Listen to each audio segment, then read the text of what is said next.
Please give an energetic and warm welcome to the one and only Jaya Kishori ji.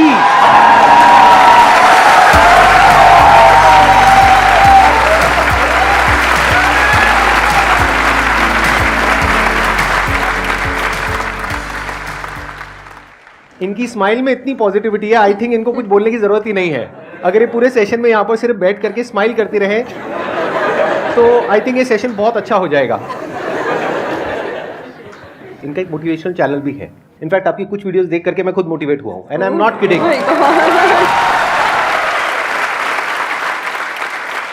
तो मैं personally आप सबको recommend करूंगा कि एक बार आप जा करके देखिए इनकी जो मोटिवेशनल वीडियोस हैं, और आप सबको बहुत कुछ सीखने को मिलेगा और बहुत अच्छा लगेगा।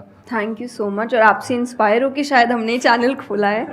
तो मुझे तो लग रहा है मुझे मिल गया उसका अवार्ड कि आप उसको देखते हैं और सुनते हैं। थैंक यू सो मच, बहुत बड़ी बात है ये। यूट्यूब पे या इंटरनेट पे देखना एक अलग होता है, और जब आप फिजिकली वो चीज़ को फील कर सकते हैं, एक्चुअली एक ऑरा होता है, एक वाइब होता है, वो आपको फेस टू फेस ही मिल सकता है। तो आप सब बहुत लकी है, आज मैं भी लकी हूँ कि मुझे वो ऑरा, वो वाइब महसूस करने को मिल रहा है जो हम यूट्यूब पे ऑल टाइम देखते रहते हैं। और आज तो आप डबल लकी हैं क्योंकि मेरे साथ साथ आपको इनको भी सुनने का मौका मिल रहा है।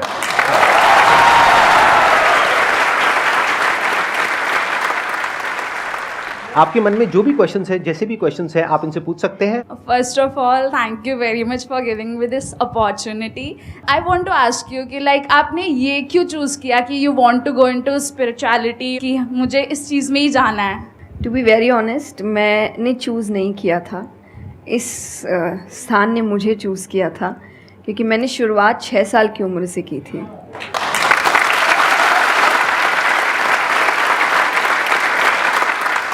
उसमें आपको पता ही नहीं होता है कि करियर क्या होता है, काम क्या होता है। तो मैंने कुछ भी सोचा नहीं था, मेरे सामने चीज़ें आती गई, मुझे अच्छी लगती गई और मैं करती गई। और इसीलिए मैं हमेशा कहती हूँ अपने अंदर के बच्चे को ज़िंदा रखिए, क्योंकि वो कभी भी ये नहीं देखता इससे मेरा फ़ायदा होगा, या उसको अच्छी लगती है चीज़ और वो करता है। तो मैंने वो बचपने में मुझे वो चीज़ अच्छी लगी और मैंने उसको किया, और फिर अपने आप ही सामने चीज़ें आती गई, चाहे फिर वो भजन आए, फिर कथा आई, मोटिवेशनल सेशंस आए, जो जो सामने आता गया और जो जो मुझे लगा कि मेरे बस की बात है, मैं कर सकती हूँ, वो मैंने किया। और फिर मुझे पता ही नहीं चला कि कब सिचुएशन कहाँ हो गई। जब मुझे समझने का मौका मिला कि चलो कुछ बनते हैं, मैं ऑलरेडी बन चुकी थी।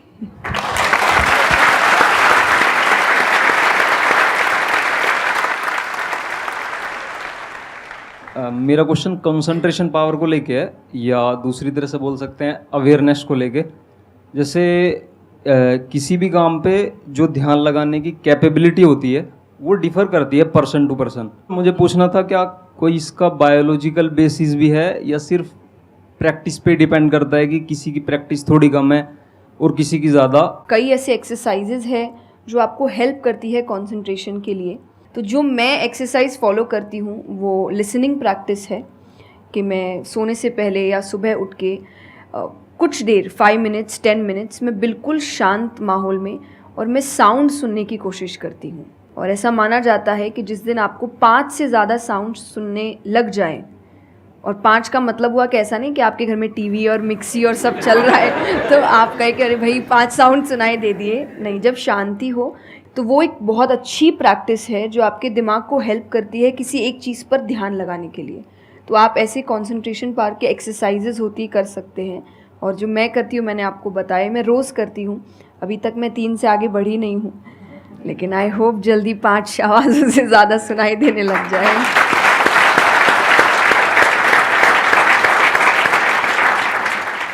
बचपन से जो आपने किया अभी तक वो तो मैटर करता ही है। फॉर एग्जाम्पल, अगर आप बचपन से ही सिर्फ कंप्यूटर पर ही अपना टाइम पास कर रहे हो या मोबाइल पे, जो आजकल बड़ा कॉमन हो गया है, तो आपकी जो कंसंट्रेशन पावर है वो पैसिव वे में तो अच्छी होगी। यानी कि अगर कोई कंटेंट है उसको आप कंज्यूम कर रहे हो तब तो आपका माइंड वहां पर लग जाएगा, लेकिन जब खुद ध्यान लगाने की बारी आएगी तो आप नहीं लगा पाओगे। एक्टिव कंसंट्रेशन आप नहीं कर पाओगे। और वही आपका क्वेश्चन है कि जो अपनी एक्टिव कंसंट्रेशन पावर है उसको कैसे बढ़ाया जाए, यानी कि आप जब चाहे, जहां चाहे, जितनी देर के लिए चाहे उतनी देर के लिए अपना ध्यान लगा सके, और जब चाहे वहां से ध्यान हटा सके। इसी को कहेंगे ना कि एक्चुअल में आपका जो ध्यान है वो आपके कंट्रोल में है। नहीं तो इतना कुछ है इस दुनिया में, वो तो सब खींचने के लिए तैयार बैठे हैं आपके ध्यान को, आपकी अटेंशन को। अगर फाइनेंशियली बात करी जाए तो आज की डेट में सबसे ज्यादा जो वैल्यू है वो आपकी अटेंशन की है। जितनी भी कंपनीज हैं उनके लिए सबसे इंपॉर्टेंट है आपकी अटेंशन। अगर आपकी अटेंशन आपके हाथ से निकल जाती है और उनके हाथ में चली जाती है तो वो हो जाएगा जो वो चाहते हैं, यानी उनको प्रॉफिट हो जाएगा, आपको नुकसान होता है हो जाए। तो अब सवाल उठता है उसको कैसे बढ़ाया जाए। चेस बहुत अच्छा तरीका है उसको बढ़ाने का। स्पोर्ट्स से आपकी कंसंट्रेशन पावर बढ़ती है। जैसे मुझे बैडमिंटन बहुत पसंद है, तो बैडमिंटन में सारा ध्यान कहां पर होता है? शटल के ऊपर, और कोई थॉट माइंड में आ ही नहीं सकता, क्योंकि अगर वो आया तो शटल से आपका ध्यान हट गया और आप हार जाओगे। तो sports is another way of doing it. उसके अलावा जैसे इन्होंने बताया लिसनिंग, अगेन वेरी पावरफुल। बहुत तरह की साउंड्स हैं, बहुत तरह की वाइब्रेशंस हैं इस यूनिवर्स में, बट हमारा ध्यान नहीं है उसकी तरफ। कुछ ग्रॉस है, कुछ सटल है। तो जैसे जैसे हम सटल जाते हैं तो ऐसी बहुत सारी वाइब्रेशंस हमारी पकड़ में आती है जो नॉर्मली लोगों की पकड़ में नहीं आ पाती है। क्यों? क्योंकि उनका ध्यान दो जगह पे होता है, या तो इस दुनिया में जो कुछ हो रहा है वहां पे होता है, या फिर अंदर जो थॉट चल रहे होते हैं वहां पे होता है। इसके अलावा और कहीं नहीं होता है। तो उन वाइब्रेशंस को सुनने के लिए हमको कानों की भी जरूरत नहीं है। इवन विदाउट योर ईयर्स, अपने कान बंद करके भी आप सुन सकते हो उन साउंड्स को। तो शुरुआत वहां से करो, धीरे धीरे आप देखोगे आपका जो ध्यान है वो आपकी पकड़ में आने लग जाएगा।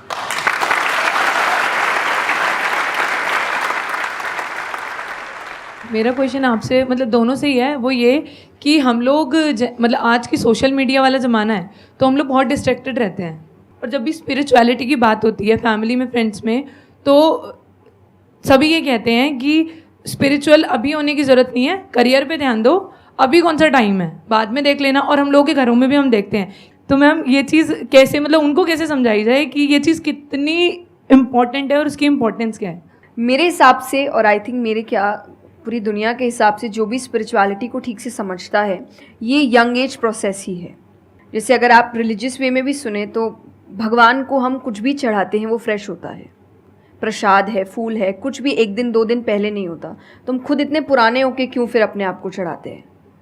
जब आप रिजिड हो चुके हैं, जब आपको आगे कुछ काम खास करना नहीं है, आप रिटायर हो चुके हैं, तब आप उस स्पिरिचुअलिटी का करेंगे क्या? आपकी लाइफ में कोई चैलेंजेस होंगे ही नहीं जब सामना करने के लिए। तो स्पिरिचुअलिटी मतलब सिर्फ पूजा पाठ नहीं होता। मंत्र, जैसा मैंने लिसनिंग एक्सरसाइज बताई, वैसे ही मंत्र चैंटिंग भी एक बहुत बड़ी एक्सरसाइज है कि आप मंत्रों का उच्चारण करते हैं मेडिटेशन में, क्योंकि जो पावर, जो वाइब्रेशंस वो साउंड रखते हैं वो आई थिंक दुनिया में और कहीं नहीं है। तो वो आपके करियर के लिए, कंसंट्रेशन पावर के लिए, कॉन्फिडेंस के लिए, मेमोरी पावर के लिए, सबके लिए बहुत अच्छा है। तो आपको यही समझाना है कि आप स्पिरिचुअलिटी का मतलब, एक तो पहले ये पर्सपेक्टिव हटा दें कि हम सब त्याग देंगे, हम सब छोड़ देंगे। ऐसा कुछ भी नहीं होता। गीता जी में स्पिरिचुअलिटी का ज्ञान उसको दिया गया है जिसको आगे जाके राजा बनना है। अर्जुन को, उसके पास क्या लग्जरी नहीं है, राज्य नहीं है, पैसा नहीं है, क्या नहीं है। तो अध्यात्म का मतलब कभी भी नहीं होता सब कुछ छोड़ देना, सबके बीच रहना है, पर इस तरीके से रहना है कि वो आप पर हावी ना हो हर चीज़। यही आध्यात्म है, यही स्पिरिचुअलिटी है कि बाहर की चीज़ें यहाँ ट्रबल ना कर सके, बस इतना ही करना है।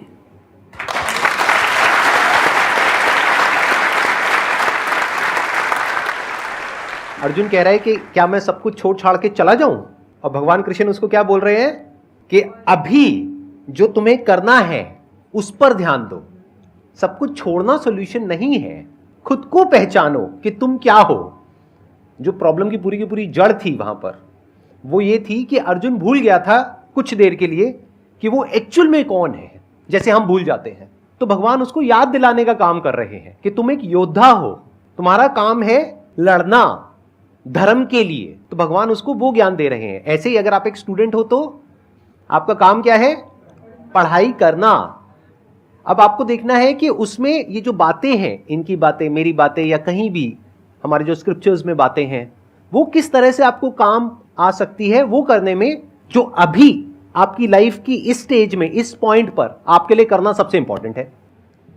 तो स्पिरिचुअलिटी दो तरीके की हो गई। एक वो जो आपको भटका रही है, यानी कि वो लोग जो खुद अच्छे से नहीं समझ पाए स्क्रिप्चर्स को, वो आपको क्या कहेंगे कि सब कुछ छोड़ दो। और दूसरे वो जो एक्चुअल में समझ गए हैं कि क्या बात करी जा रही है, तो वो आपको क्या कहेंगे कि जो भी कर रहे हो उसको करो, अच्छे से करो, पूरे ध्यान से करो, पूरी ईमानदारी से करो, उसमें कोई कमी मत छोड़ो, क्योंकि यही आपको हेल्प करेगी लाइफ में आगे कुछ भी करने के लिए। अगर आज आप अपने काम को ढंग से नहीं कर पा रहे, तो कल अगर स्पिरिचुअलिटी में आपको कोई इंक्वायरी करनी है, स्क्रिप्चर्स को समझना है, क्या वो आप ईमानदारी से कर पाओगे? आप अगर अपना काम ठीक से कर रहे हैं, आपके इंटेंशंस अच्छे हैं, आप ऑनेस्ट हैं, आप पेशेंस रख रहे हैं, आप स्पिरिचुअल हैं। तो इसीलिए आपको बस अपना काम, जो उन्होंने सही कहा, एकदम ठीक से ईमानदारी से करना है। क्योंकि अगर यहाँ ईमानदार नहीं, क्योंकि जो आपका काम है, तो फिर कहीं और तो ईमानदारी की फिर बात ही क्या कर सकते हैं हम।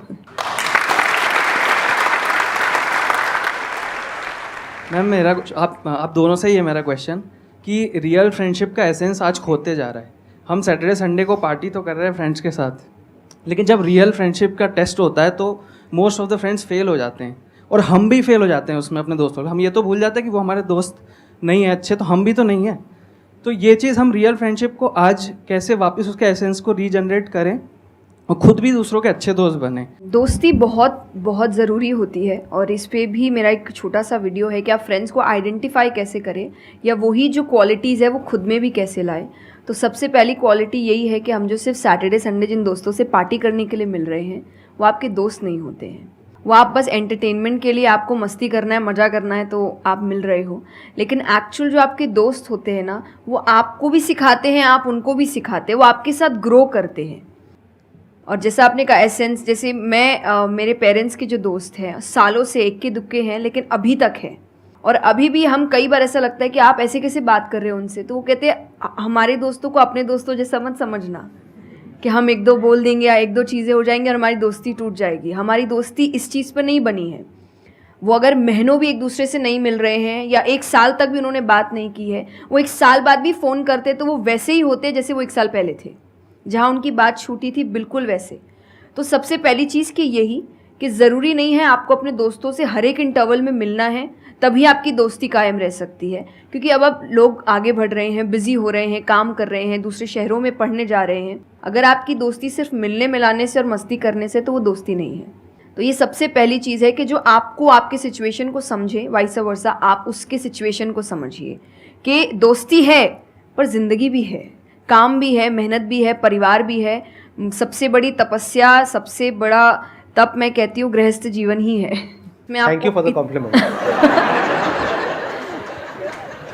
उसमें आपको इतना कुछ करना पड़ता है, वो एक सिचुएशन को समझना ज़रूरी है। दूसरा, आजकल जो एक ट्रेंड बन चुका है कि फ्रेंड्स सपोर्टिव होने चाहिए, तो सपोर्टिव का मतलब ये नहीं कि तुम गलत भी करो, तो जो कर्ण और दुर्योधन की दोस्ती थी कि नहीं भाई पाप भी कर, मार, गलत कर, मैं तो साथ खड़ा हूँ, ये दोस्त नहीं होते। ये बहुत बड़ा पॉइंट बोला है इन्होंने, अभी इसके बारे में मैं बात करूँगा। ये दोस्त नहीं होते हैं। दोस्त आपको आपके पास खड़े रहेंगे सपोर्ट में, लेकिन ये हर वक्त बताएंगे कि तुम गलत हो, तुम गलत कर रहे हो, इसकी सज़ा मिलेगी। तो ये सच्चे दोस्त होते हैं। तो आप या तो कहते हैं ना कि कृष्ण जैसे दोस्त बनो, खुद ही बनो। बात यहीं आती है, कृष्ण जैसे ढूंढने से पहले कृष्ण जैसे दोस्त बनो, कि जो हर वक्त बताने। कृष्ण कभी अलग नहीं हुए अर्जुन से।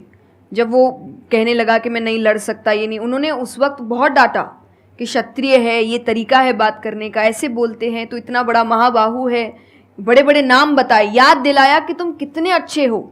तो सबसे बड़ा दोस्त का आई थिंक क्वालिटी यही है, जो सपोर्टिव है लेकिन गलत चीज़ों में नहीं है, वो हर वक्त सही के लिए आपके पास खड़े हैं। और तीसरा जो मैं सबसे अच्छा कहती हूँ कि आपकी और उनकी मेंटालिटी मैच होनी चाहिए। आपको ये समझना है कि अगर मेंटालिटी एक नहीं होगी, तो भले ही आप अपने पेरेंट्स को कितना ही कह ले कि हम कुछ नहीं करेंगे, अरे हम तो सिर्फ घूम रहे हैं, अरे हम वैसा कुछ नहीं करेंगे, करोगे, एक ना एक दिन ज़रूर करोगे, क्योंकि ये ह्यूमन नेचर है। आप जिसके साथ ज़्यादा समय बिताते हो, धीरे धीरे उसकी क्वालिटीज़ कुछ आपके अंदर आती है। तो ज़रूरी है कि वो बिहेवियर, वो पैटर्न, वो मेंटालिटी, वो माइंडसेट मैच होनी चाहिए दोनों की, तभी आप एक साथ ग्रो कर सकते हैं। वरना वही सैटरडे संडे मिलना और ज़िंदगी ख़राब करना, यही हो पाएगा बस। Excellent point. ये समझना इतना इंपॉर्टेंट नहीं है कि दोस्ती क्या है, ये समझना ज़्यादा इंपॉर्टेंट है कि दोस्ती क्या नहीं है।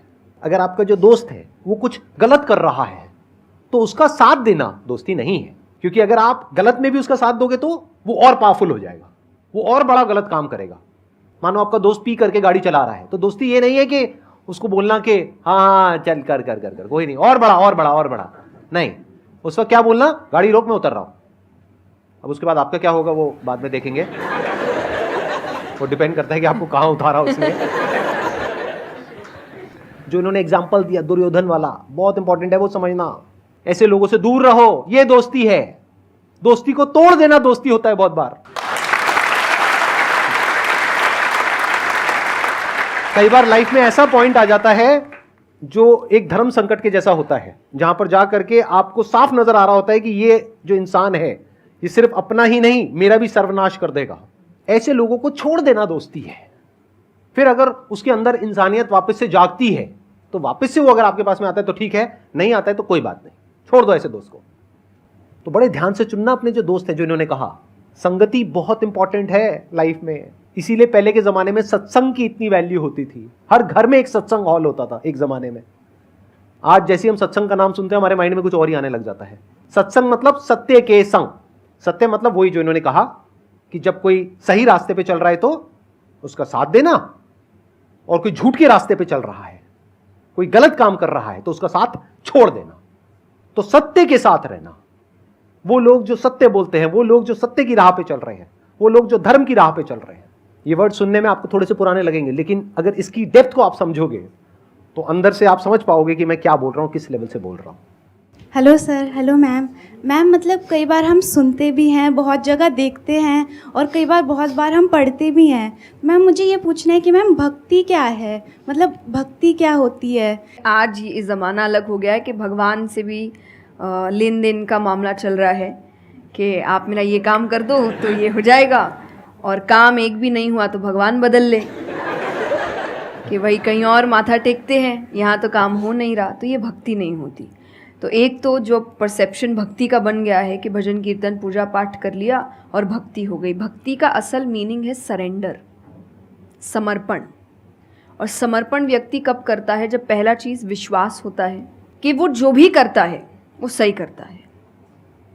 मुझसे कई बार लोग पूछते हैं कि आप बहुत ज़्यादा डिप्रेशन में नहीं जाते, या कोई आपने सब कुछ देखा है, चाहे स्ट्रगल है, इंसल्ट है, रिजेक्शन है, हर फील्ड में हर चीज़ होती है। अगर आप आगे बढ़ रहे हैं, कोई पोजीशन पे जाने की कोशिश करें तो आपको इनका सामना करना पड़ेगा। ये ज़िंदगी के साथ आता है तो आपको सामना, लेकिन मुझे कभी दिक्कत नहीं दी ये चीज़ें। क्यों?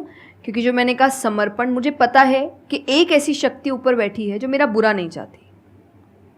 तो कई बार बुरी चीज़ें भी मेरी ज़िंदगी में हो रही है, मुझे पता है वो मेरे अच्छे के लिए है क्योंकि वो कर रहा है। तो ये समर्पण, ये भक्ति है। तो ये आपको हारने नहीं देती। क्यों हारेंगे आप? क्योंकि आपको पता है ना कि वो हारने देगा नहीं।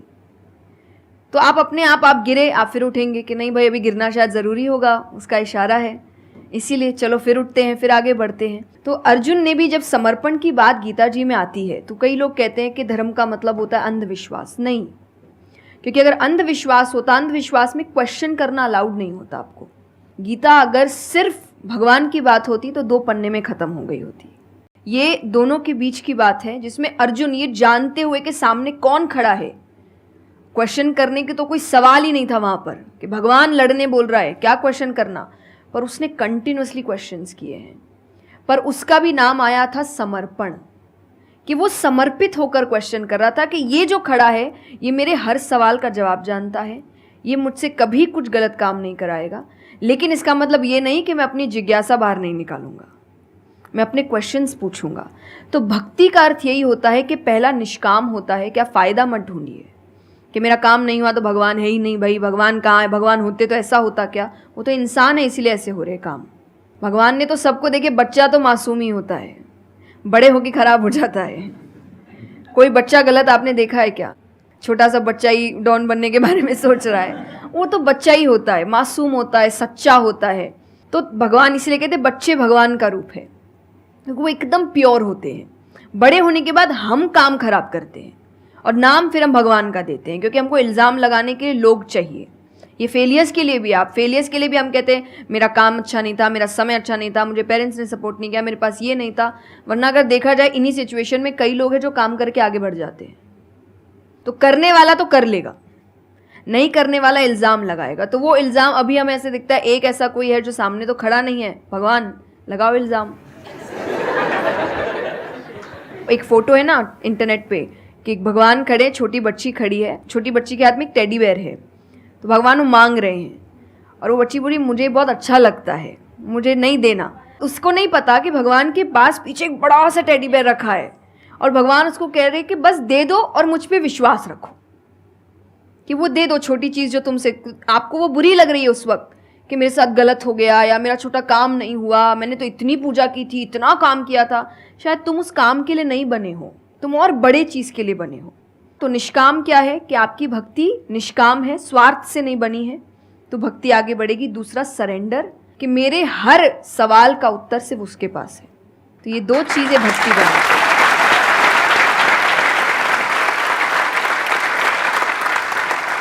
मेरा मन कर रहा है कि मैं बैठ करके बस आराम से आपको सुनता रहूं, मेरे को इतना अच्छा लग रहा है। आप प्लीज़ थोड़ा सा और बोलिए इसके बारे में, भक्ति के बारे में। मुझे सही में बहुत, कितने लोग चाहते हैं कि थोड़ा और बोले? हाँ, क्योंकि इनसे अच्छा कोई नहीं हो सकता इसके बारे में बोलने के लिए। मेरे को पता है आपके पास में और बहुत कुछ है बोलने के लिए, थोड़ा सा आप प्लीज़ और बोलिए। ये दो चीज़ें जो भक्ति में। तीसरा हम जब करते हैं सत्संग, जो उन्होंने कहा सत्संग का एक सत्य के संग, तो सत्य कौन है? जब हम शास्त्रों में देखते हैं सबसे पहला श्लोक जो श्रीमद् भागवत में आता है वो भगवान का स्वरूप बता रहा है, उसमें है सच्चिदानंद रूपाय। सच्चिदानंद का मतलब होता है तीन चीज़ें मिलकर बनती है, वो है सत, चित और आनंद। जो ये तीन चीज़ों को जीवन में समझ लेगा सही से, उसने भगवान को समझ लिया, क्योंकि भगवान का रूप ही सच्चिदानंद है। तो सबसे पहला है सच, जो कहा गया सच की राह पर चलो। जो हम ये एक्चुअली आपने एग्जैक्ट वर्ड उस वक्त बोले, मैं अपनी कथा में भी कहती हूँ कि आजकल हम इतनी छोटी छोटी बातों पे झूठ बोलते हैं कि हम किसी से मिलने जा रहे हैं और हम घर से भी नहीं निकले, अरे 5 मिनट, अरे सिग्नल पे खड़ा हूँ, अरे बस पहुँच गया, अरे क्या हो गया, वो 2 बातें तो सुनाएगा ना सिर्फ कि तुम समय लेकर नहीं आए, पर हम इतनी इतनी सी बातों में झूठ बोल रहे हैं। ये हमें लगता है कि कोई बड़ी बात नहीं, पर ये बहुत बड़ी बात है कि आप इतना भी सच का सामना नहीं कर सकते, और फिर हमें लगता है कि हम लाइफ की जो प्रॉब्लम्स है उसका सामना कर लेंगे, खुद के सच का तो सामना कर नहीं पा रहे हैं। जिंदगी का सच सामने आएगा तब तो बैंड ही बज जाएगी पूरी, क्योंकि वो कठिन है। जिंदगी आसान नहीं है, किसी के लिए नहीं, भगवान के लिए भी नहीं हुई। आप राम जी को उठाइए, कृष्ण जी को उठाइए, जब तक यहाँ रहे कोई सुखी नहीं रहा।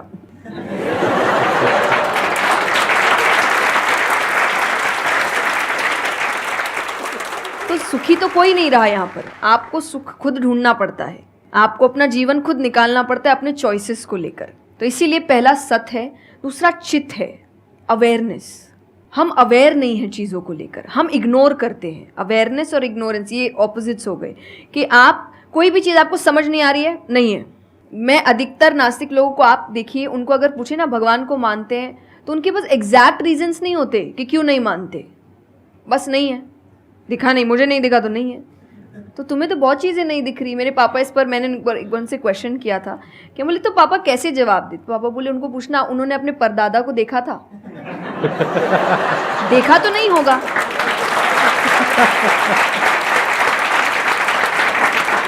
सुना है, दादा से सुना है, पापा से सुना है कि थे, मैंने तो नहीं देखा, तो मैं बोल दूं वो थे ही नहीं। कुछ तो सच्चाई होगी, उसको ढूंढने की कोशिश करो। मैं धर्म के लिए हमेशा कहती हूँ कि आपको ढूंढना पड़ेगा। भगवान, मेरे पापा ने मुझे एक बात कही थी, भगवान मानने की चीज़ है, जानने की नहीं। जानना क्या होता है? पहले इस्तेमाल करें फिर विश्वास करें।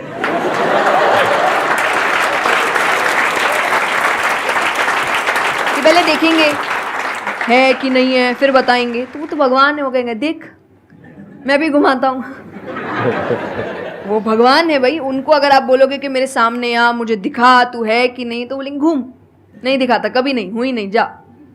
तो भगवान मानने की चीज़ है, मानो वो अपने आप जना देंगे वो कहाँ है। तो भगवान के लिए माना गया कि पहले आपको मानना पड़ता है, दैट इज सरेंडर, कि मैं मानता हूँ, मैं इसीलिए पढ़ रहा हूँ। अधिकतर लोग अभी पढ़ क्यों रहे हैं, जान क्यों रहे हैं? गलत साबित करने के लिए। और दुनिया के लिए भी, आप किसी भी चीज़ को जानने की कोशिश करो तो सिर्फ एक खाली दिमाग से जानने की कोशिश करो, अपने दिमाग से नहीं कि मुझे गलत साबित करना इसीलिए पढ़ता हूँ चलो। तो फिर आपका दिमाग सीधा उस गलत बात पे ही जाएगा कि देखो मैंने तो बोला ही था गलत है, और उसके आसपास कितनी अच्छी बातें लिखी होगी आप देखेंगे नहीं। पर आपको जो बस साबित करना है, आप उस लोग सुनते भी आजकल इसीलिए हैं। मैं कथा में एक बात कहती कि बस आजकल कथा ही बची है सुनने वाली चीज़, वरना आप कहीं भी 2 लोगों को देखिए वो बोलेगा मैं बोलता हूँ, नहीं मैं बोलता हूँ, नहीं मैं बोलता हूँ। दुख देखिए किसी के, प्रॉब्लम्स को एक बोलता है अरे मेरी ज़िंदगी अच्छी नहीं चल रही, अरे मेरी उससे भी खराब है। आप किसी से मदद भी कहाँ मांगेंगे कि वो एक दुख सुनाओ वो 4 सुनाता है, तो क्या ही मदद मांगे कि तो मेरे से दुखी है, तू मेरे से और 500 रुपये रख भाई। ये तो तो लोग हर वक्त कोई सुनना नहीं चाह रहा, और सुन भी रहे हैं तो इसीलिए कि ताकि बस मैं बोल सकूं, कि ये ख़त्म करे बस, जल्दी से ये चुप हो ताकि मैं बोलूं। तो ये बंद करिए। भगवान ने अर्जुन की पहले पूरी बात सुनी थी, एक बार भी बीच में इंटरप्ट नहीं किया, उसकी पूरी बात सुनी। क्यों? तभी वो आंसर ठीक से कर पाएंगे। अगर आप बीच में हर चीज़ में इंटरप्ट करेंगे, लोगों के ओपिनियंस में इंटरप्ट करेंगे, तो आप उनकी बात को नहीं समझ पाएंगे। जितना सुनेंगे उतना सीखेंगे, क्योंकि बोलोगे तो वही जो आता है, पर सुनोगे तो कई बार ऐसी चीज़ें पता चलेगी जो नहीं पता, जो नहीं आता है। तो सत्संग यही है। आप लोग एक काम करो, अपना मोबाइल ऑन करो और अपने घर पे फोन कर दो कि शाम तक हम यहीं बैठे हैं। मतलब मेरा मन तो नहीं है यहाँ से आज उठने का, मेरा मन है आराम से बैठ करके इनसे सुनने का। मुझे तो बहुत अच्छा लग रहा है, लेकिन आई एम नॉट श्योर कि इनके पास में इतना टाइम होगा या नहीं होगा। आप प्लीज, आई एम सॉरी, मैंने आपको इंटरप्ट किया। नहीं नहीं, बिल्कुल। तो यही छोटी छोटी बातें हैं, देखिए। और आनंद का मतलब एक्चुअली परमानेंट हैप्पीनेस होता है, जो आपको भगवान के साथ ही मिलता है, कि आपको किसी की ज़रूरत नहीं है, बाकी सब कुछ टेम्पररी है। और टेम्पररी खुशियों के लिए भगवान ने अर्जुन को लड़ने के लिए इसलिए नहीं बोला था कि तेको राज्य मिल जाएगा, खुशी मिलेगी, पैसा मिल जाएगा। नहीं, एक परमानेंट हैप्पीनेस थी कि मैंने अपना काम अच्छे से किया, उसके लिए लड़ो। तो जो भी काम कर रहे हो परमानेंट क्या है उसमें वो देखो, और ये आपकी सक्सेस पे भी काम आता है। भगवान, जैसे अब हम कहते हैं ना कि दुनिया में कुछ सच नहीं है, संसार सच नहीं, इसका मतलब क्या? छोड़ने के लिए नहीं। क्या आप पहली चीज़, जब दुख आ रहा है तो डिप्रेशन में मत जाओ, क्योंकि आप जानते हो ये भी परमानेंट नहीं है, टेम्पररी है, कल फिर ठीक हो जाएगा। खुशी आ रही है तो घमंड मत करो, ये भी निकल जाएगा, ये पोजीशन भी ज़्यादा समय तक रहेगी नहीं। तो उसको रखने के लिए काम करते रहो। तो भगवान हर चीज़ में कहते बैलेंस्ड रहो, और परमानेंट वो है उसके पीछे भागो। तो आप अपने आप ही जो दिखावे की दुनिया है, करते हम सब है और सब कुछ करना चाहिए लाइफ में, सब एंजॉय करिए, पर अगर उसको जानते हुए करोगे कि परमानेंट नहीं है, तो जैसा मैंने कहा वो यहाँ जाएगा नहीं। जैसे एक पक्षी है, आप पेड़ पे उसको बैठा दो और फिर जिस ब्रांच में वो बैठी उसको काटने लगो, और जब तक ब्रांच नहीं गिरेगा वो नहीं हटेगी, क्योंकि उसको ब्रांच पे भरोसा है ही नहीं। उसको पता ये रहेगा ना, उसको अपने पंखों पे है कि वो जैसे ही गिरेगा मैं उड़ जाऊंगी।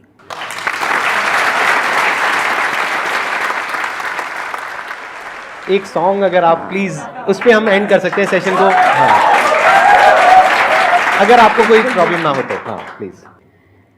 मेरा आपकी कृपा से सब काम हो रहा है, करते हो तुम कन्हैया, मेरा नाम हो रहा है।